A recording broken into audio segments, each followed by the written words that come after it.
English speaking को या किसी भी लैंग्वेज को लेकर हमारे बीच में एक बहुत बड़ा मिथ है। वो मिथ है कि किसी भी लैंग्वेज को बोलने के लिए क्या रिक्वायर्ड है? नहीं, ग्रामर नहीं।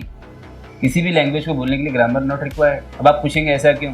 भाई 5 साल का बच्चा है, उसको हिंदी आती है, हिंदी बोलता है, बट उसे ग्रामर कहाँ मालूम है? एक अनपढ़ इंसान है, वो कोई भी लैंग्वेज बोलता है, उसे ग्रामर की कोई कमांड ही नहीं है। वो प्रेजेंट बराबर बोलता है, पास्ट बराबर बोलता है, फ्यूचर भी बराबर बोलता है। तो कहने का मतलब ये है कि किसी भी लैंग्वेज को सीखने के लिए हमें इन्वायरमेंट चाहिए। वो इन्वायरमेंट हम खुद भी क्रिएट कर सकते हैं। फॉर एग्जाम्पल, एक छोटा सा बच्चा है, वो पैदा हुआ इंडिया में, उसको पैदा होते ही समझो अमेरिका ट्रांसफ़र कर दिए, शिफ्ट हो गए, वहाँ पर रहने लगे।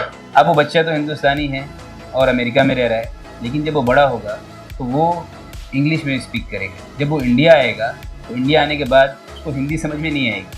क्यों? क्योंकि वो इंग्लिश इन्वायरमेंट में रहा है। उसका एक्सेंट जो है वो हिंदी के बराबर नहीं रहेगा। जब वो बोलेगा हिंदी में तो आप हंसेंगे, हम खाना खा रहा है, वो ऐसा बोलेगा तो आपको हंसी आएगी। तो इसी तरीके से हमारा इंग्लिश का एक्सेंट का भी प्रॉब्लम है। तो वर्क ऑन इंग्लिश लैंग्वेज, कौन से वर्ड को कैसे बोलना है उसके पर भी हम काम कर सकते हैं। I will produce some videos on that और आपको इससे बहुत फ़ायदा होगा और इंग्लिश स्पीकिंग में आप आगे बढ़ जाएंगे।